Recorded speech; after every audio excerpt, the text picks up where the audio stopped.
अस्सलामु अलैकुम वरहमतुल्लाहि वबरकातुहू। बिस्मिल्लाहिर्रहमानिर्रहीम। Lecture number 18, chapter 1, chemistry first year. निहायत आसान सा टॉपिक है, लिमिटिंग रिएक्टेंट, महदूद कर देने वाला reactant. The reactant that controls the amount of product formed in a chemical reaction due to its smaller amount. ऐसा रिएक्टेंट जो अपनी कम मिकदार के बायस केमिकल रिएक्शन में प्रोडक्ट की मिकदार को कंट्रोल कर ले, काबू में कर ले, यानी एक ख़ास लिमिट से न बढ़ने दे, महदूद कर दे, वो रिएक्टेंट लिमिटिंग रिएक्टेंट कहलाता है। तो यहाँ एक बात बहुत ज़्यादा कंफ्यूज करने वाली है और जो गौर नहीं करते उनके लिए बड़ा मसला क्रिएट करती है, प्रॉब्लम क्रिएट करती है। स्मॉलर अमाउंट से हरगिज़ ये मुराद नहीं कि जो तादाद में या ग्राम्स में कम होगी, बल्कि स्मॉलर अमाउंट से मुराद है जो स्टाइकियोमेट्रिकली स्मॉलर होगी, यानी बैलेंस केमिकल इक्वेशन की जो रिक्वायरमेंट है उस रिक्वायरमेंट के लिहाज से कम होगी, यानी जो जल्दी ख़त्म होने वाली होगी, वो चीज़ लिमिटिंग रिएक्टेंट कहलाएगी। फ़ी नफ्से ही, चाहे वो मिकदार में कम हो या ज़्यादा हो, स्टाइकियोमेट्रिकली वो कम होगी जो चीज़, वही लिमिटिंग रिएक्टेंट कहलाएगी। इसको केमिकल एग्जाम्पल की तरफ ले जाने से कबल एक आम फहम मिसाल से समझते हैं। ये हमारे पास सैंडविच है, सेंटर में कबाब है, जिसको ब्लैक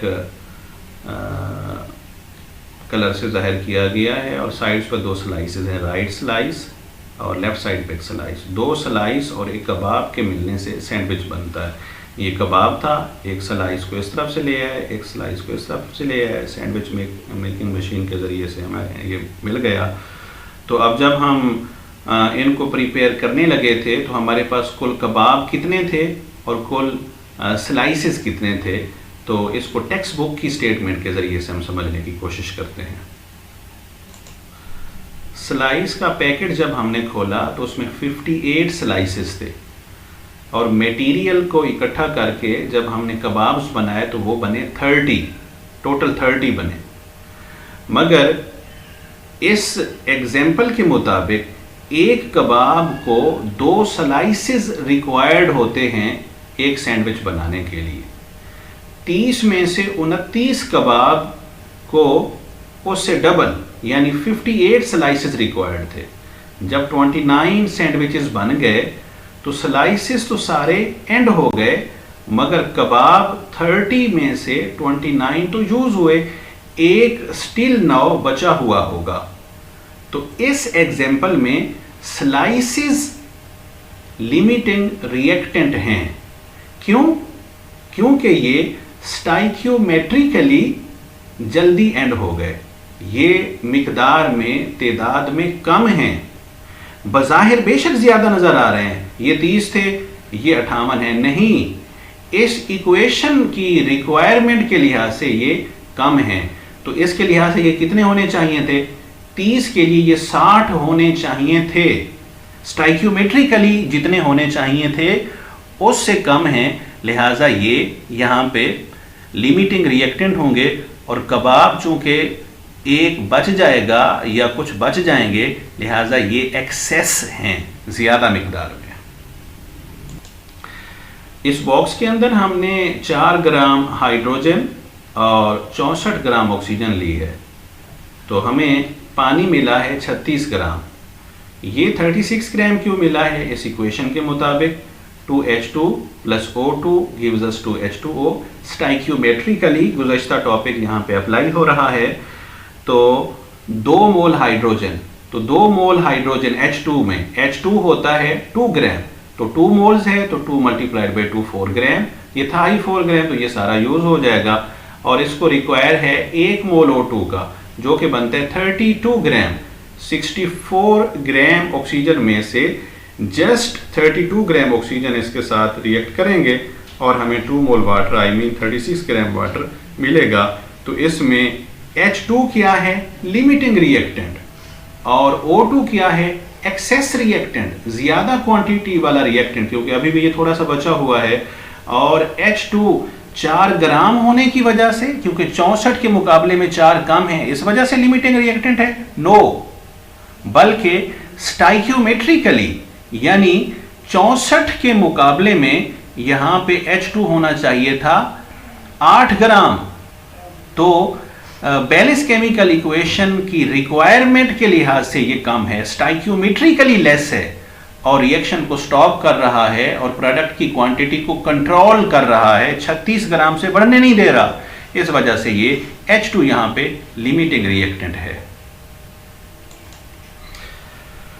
एप्लीकेशन इसकी यूं है, या इसके यूजेस यूं हैं, हम लिमिटिंग रिएक्टेंट डेलिब्रेटली लेते हैं, अक्सर रिएक्शंस में जानबूझ के एक रिएक्टेंट को लिमिटिंग रिएक्टेंट बना लेते हैं, उससे हमें दरअसल फ़वायद हासिल होते हैं। इससे एक बात तो यह है कि रिएक्शन की स्पीड बहुत बढ़ जाती है। और रिएक्शन की स्पीड क्यों बढ़ती है? एक महदूद मिकदार में है, जबकि उसके मुकाबले में दूसरा रिएक्टेंट बहुत ज़्यादा क्वान्टिटी में ले लेते हैं। तो इससे रिएक्शन की स्पीड क्यों बढ़ेगी, इसकी डिटेल चैप्टर नंबर 11 में आएगी। दूसरी बात यह है, to make sure that expensive reactant is used up in the chemical reaction. इस बात को यकीनी बनाने के लिए कि जो रिएक्टेंट एक्सपेंसिव था, महंगा था, वो सारा का सारा केमिकल रिएक्शन में यूज हो गया, यानी प्रोडक्ट में कन्वर्ट हो गया। सिंपली यूं समझते हैं, यूरेनियम को हमने ट्रांसपोर्ट करने से कबल यूरेनियम हेक्साफ्लोराइड में कन्वर्ट करना होता है, फिर एक जगह से दूसरी जगह इसको मुंतकिल करते हैं एनरिचमेंट के लिए, अफजूदगी के लिए। तो यूरेनियम को फ्लोरीन से मिलाएंगे तो इसके 1 मोल को F2 के 3 मोल्स चाहिए, ताकि ये UF6 यूरेनियम हेक्साफ्लोराइड में कन्वर्ट हो जाए।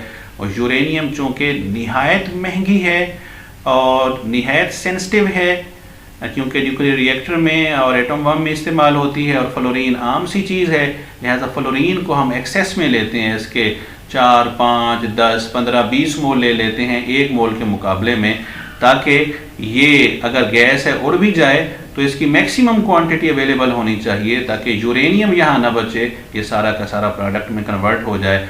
और फ्लोरीन अगर एक्सेस क्वांटिटी में बच भी जाएगी तो कोई प्रॉब्लम नहीं, ये सस्ती सी चीज़ है। तो अगर इसके 1 मोल के मुकाबले में इसके हम 3 मोल लें तो फिर क्या होगा? फिर ये होगा कि अगर थोड़ी सी फ्लोरीन इम्प्योर हुई तो इसका मतलब है 3 मोल से कम मोल फ्लोरीन थी, या थोड़ी सी अगर गैस है उड़ गई तो अब यूरेनियम सारी की सारी प्रोडक्ट में कन्वर्ट नहीं हो सकेगी, और इतनी महंगी चीज़ हमारी ज़ाय हो जाएगी। तो एक महंगी चीज़ को या महंगे रिएक्टेंट को फुली तौर पर प्रोडक्ट में कन्वर्ट करने के लिए उस महंगी चीज़ को, एक्सपेंसिव चीज़ को लिमिटिंग रिएक्टेंट बनाते हैं, और उसके मुकाबले में दूसरी चीज़ को एक्सेस क्वांटिटी में लेते हैं, ताकि एक्सपेंसिव चीज़ कंप्लीटली तौर पर प्रोडक्ट में कन्वर्ट हो जाए। लॉन्ग क्वेश्चन का हिस्सा है और शॉर्ट क्वेश्चन में भी इसको अक्सर पूछा जाता है। आइडेंटिफिकेशन ऑफ लिमिटिंग रिएक्टेंट, हमें लिमिटिंग रिएक्टेंट की पहचान कैसे होगी? तो 3 स्टेप से गुजारेंगे। हमें रिएक्टेंट्स की जब मासेस दी जाएंगी तो हम क्या करेंगे? सबसे पहले हर रिएक्टेंट की मासेस से उनके मोल्स बनाएंगे। Calculate the number of moles of reactant from there given amounts. तो दूसरा पॉइंट इसमें है, find out the number of moles of the product with the help of balance chemical equation. Balance chemical equation के ज़रिए से हर एक के moles बनाएं कि मोल ऑफ प्रोडक्ट के पहला रिएक्टेंट प्रोडक्ट के कितने मोल बना सकता है, दूसरा रिएक्टेंट कितने बना सकता है, and so on. Third, identify the reactant which provides the least amount of the product as limiting reactant, और उस रिएक्टेंट की पहचान करते हैं जो प्रोडक्ट के कम से कम मोल बनाता है, कम से कम मिकदार बनाता है। जो कम मोल बनाएगा, मिकदार बनाएगा, वही लिमिटिंग रिएक्टेंट होगा। आइए इसको थोड़ा सा समझने की कोशिश करते हैं। हमें रिएक्टेंट्स 2 दिए गए, हाइड्रोजन और दूसरा ऑक्सीजन। इनकी मासेस दी गई 4 ग्राम हाइड्रोजन, 64 ग्राम ऑक्सीजन। सबसे पहले हम क्या करेंगे? पहले पॉइंट के मुताबिक इनके मोल्स बनाएंगे। गिवन मैस 4 और मोलर मैस 2, 4/2, तो हाइड्रोजन के 2 मोल बने, और ऑक्सीजन के given mass 64 over molar mass 32, इसके भी 2 मोल्स बने। पॉइंट नंबर 2, स्टाइकियोमेट्रिकली यानी बैलेंस केमिकल इक्वेशन की मदद से मालूम करें कि कौन सा रिएक्टेंट प्रोडक्ट के कितने मोल बनाएगा। हाइड्रोजन के अगर 2 मोल हों तो प्रोडक्ट के 2 मोल बनेंगे, तो थे कितने 2 मोल, तो ये 2 मोल बना सकता है। और ऑक्सीजन के 64 ग्राम में कितने मोल बनते हैं 2 मोल, अगर इसके 2 मोल होते तो प्रोडक्ट के कितने बनते 4 मोल। 1 मोल चूंकि 2 मोल प्रोडक्ट के बनाता है और 2 मोल इसके अगर होते तो ये प्रोडक्ट के 4 मोल बनाता। हाइड्रोजन की जो मिकदार है वो 2 मोल बना सकती है और ऑक्सीजन के 64 ग्राम यानी 2 मोल प्रोडक्ट के 4 मोल बना सकते हैं। और थर्ड पॉइंट क्या था कि जो कम मोल बनाएगा प्रोडक्ट के वही लिमिटिंग रिएक्टेंट होगा, लिहाजा यहाँ पे हाइड्रोजन ही लिमिटिंग रिएक्टेंट है। न्यूमेरिकल है एग्जाम्पल नंबर 13। इसमें कहा गया है कि अमोनियम क्लोराइड NH4Cl, जिसको हम अपनी ज़बान में नौशादर कहते हैं, इसको कैल्शियम हाइड्रोक्साइड के साथ रिएक्ट किया गया। कैल्शियम हाइड्रोक्साइड स्लेक्ड लाइम, बुझा हुआ चूना कहलाता है, इसका नाम है इन दोनों को। इसके भी 100 ग्राम लिए, इसके भी 100 ग्राम, यानी ammonia gas is prepared by heating together 2 solids, ammonium chloride and calcium hydroxide। Ammonium chloride calcium hydroxide दोनों को सॉलिड फॉर्म में लिया और हीट किया तो अमोनिया गैस बनी। बकिया जो चीज़ें साथ बन रही हैं बाई प्रोडक्ट्स के तौर पर, इनका इनकार नहीं है। असल चीज़ जिसको यहाँ पे स्टडी किया जा रहा है वो अमोनिया है। तो इनकी मिकदारें कितनी ली गई 100 gram of each solid is heated then. इसका भी 100 ग्राम हीट किया गया, इसका भी 100 ग्राम हीट किया गया। पहली बात तो यह है calculate the number of grams of ammonia produce, ammonia कितनी मिकदार में बनेगा, पहले ये मालूम करते हैं, बी की तरफ फिर आएंगे। तो इसके लिए हमें सबसे पहले लिमिटिंग रिएक्टेंट की तलाश करना होगी और लिमिटिंग रिएक्टेंट के मुताबिक ही कैलकुलेशन की जाती है, जैसा कि गुज़श्ता टॉपिक के अंदर भी मैंने आपको इसके रिलेटेड 2 एग्जांपल्स दी थी। और हमने इसी टॉपिक में भी पढ़ा है कि सैंडविचेस 29 बने थे क्योंकि लिमिटिंग रिएक्टेंट जो था स्लाइसेस वो एंड हो गए थे। और इसी तरीके से 36 ग्राम वाटर बना था क्योंकि 64 ग्राम ऑक्सीजन में से सिर्फ 32 ग्राम ऑक्सीजन रिएक्ट कर चुके थे 4 ग्राम ऑफ हाइड्रोजन के साथ। और जो जल्दी एंड हो जाता है वो प्रोडक्ट की मिकदार को कंट्रोल करता है और जो लिमिटिंग रिएक्टेंट होता है उसी के मुताबिक ही कैलकुलेशन की जाती है। ये हमारे पास इक्वेशन है, तो इसमें सबसे पहले हम इनके मोल्स बनाएंगे। अमोनियम क्लोराइड नाइट्रोजन जिसकी मैस 14 है और इसमें 4 हाइड्रोजन हैं, हर हाइड्रोजन की मास 1 है, 4 की 4 हो जाएगी। 14 + 4 18 प्लस क्लोरीन 35.5, तो ये बनेंगे 53.5 gram. Given mass 100 over molar mass 53.5, mole बनते हैं 1.87।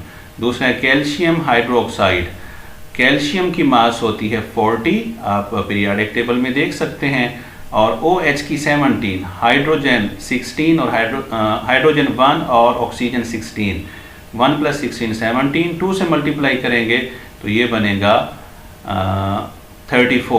34 प्लस 40 ये मिलेगा हमारे पास 74 ग्राम। गिवन मैस 100 है, मोलर मैस 74 है, इस पे इसको डिवाइड करेंगे तो आंसर आएगा 1.35। अब हम कंपैरिजन करते हैं बैलेंस केमिकल इक्वेशन के मुताबिक कि अगर अमोनियम क्लोराइड के बैलेंस केमिकल इक्वेशन के मुताबिक 2 मोल हों तो अमोनिया के 2 बनेंगे, 1 मोल होता तो 1 बनते। 1.87 अमोनियम क्लोराइड के हैं तो अमोनिया के भी 1.87 मोल ही बनेंगे। और दूसरा हमारे पास कैल्शियम हाइड्रोक्साइड, ऊपर बैलेंस केमिकल इक्वेशन में आप ज़रूर देखेंगे इसका 1 मोल होता तो इसके 2 बनते, इसके हैं तो हमारे पास 1.35, तो ये 2.7 मोल प्रोडक्ट के बनाएगा। तो प्रोडक्ट के कम मोल कौन बना रहा है, ये बना रहा है अमोनियम क्लोराइड, लिहाजा अमोनियम क्लोराइड ही यहाँ पे क्या होगा लिमिटिंग रिएक्टेंट।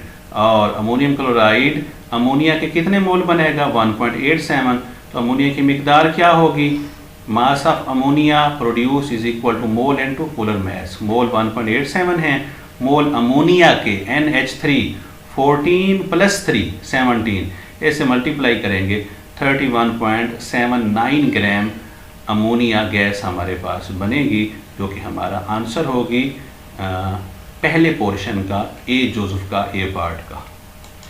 तो इसमें बी पार्ट है calculate the excess amount of the reagent left unreacted, के जो रिएजेंट एक्सेस क्वांटिटी में था, भाई अमोनियम क्लोराइड तो लिमिटिंग रिएक्टेंट था, ये तो सारा प्रोडक्ट में कन्वर्ट होगा। एक्सेस में कौन सा था? Calcium hydroxide. इस एक्सेस रिएक्टेंट की जो मिकदार बच जाएगी, भी कुछ मिकदार तो इसके साथ रिएक्ट कर जाएगी ना, तो बच कितनी जाएगी वो मिकदार हमने बतानी है कि वो कितनी है। तो बैलेंस केमिकल इक्वेशन हमें बता रही है कि अमोनियम क्लोराइड के हर 2 मोल्स को कैल्शियम हाइड्रोक्साइड का 1 मोल रिक्वायर्ड है। तो अब हम इसके मुताबिक कैलकुलेशन करते हैं। इसके 2 मोल्स को कैल्शियम हाइड्रोक्साइड के कितने मोल चाहिए? 1। और इसका अगर 1 मोल होता तो इसके कितने चाहिए होते? हाफ। और इसके प्रैक्टिकली कितने हैं ऊपर हमने कैलकुलेट किया 1.87। तो इसके लिए इसके कितने यूज होंगे? 1/2 multiplied by 1.87, 0.935 mole calcium hydroxide के यूज हो जाएंगे। तो कैल्शियम हाइड्रोक्साइड के टोटल मोल थे कितने? 1.35। तो इसमें से यूज कितने हो गए? 0.935 NH4Cl अमोनियम क्लोराइड के साथ रिएक्ट करके अमोनिया एंड अदर प्रोडक्ट्स बना चुके हैं। तो टोटल इतने थे, इतने यूज हो गए, बाकी पीछे बचे 0.415 मोल्स। तो इसकी क्वांटिटी कितनी होगी? क्वांटिटी है given mass is equal to mole into molar mass. Mole ये है, मोलर मैस इसकी 74 है, तो 30.71 ग्राम इसके पीछे बच जाएंगे। यानी टोटल कितनी मास ली गई थी? 100 ग्राम, उसमें से 30.71 ग्राम यूज हो गए। तो एक्चुअली इतने बच गए। तो यूज कितने हो गए? 100 में से इसको माइनस करें तो 69.3 ग्राम्स यूज हो गए। इसका मतलब ये है अमोनियम क्लोराइड के 100 ग्राम्स के लिए स्टाइकियोमेट्रिकली हमें कैल्शियम हाइड्रोक्साइड CaOH2 के 69.3 ग्राम्स लेने चाहिए थे। तो हमने कितने ले लिए थे? इसके 100 ग्राम के मुकाबले में कैल्शियम हाइड्रोक्साइड के भी 100 ग्राम, यानी हमने 30.71 ग्राम्स एक्सेस क्वांटिटी में लिए थे। इतनी मिकदार ज़्यादा ली थी जो पीछे बाकी रह जाती है। तो आप एक्सरसाइज में क्वेश्चन नंबर 20 और क्वेश्चन नंबर 21 सॉल्व करेंगे। वो लिमिटिंग रिएक्टेंट से मुताल्लिक हैं और निहायत आसान है। Thank you ji.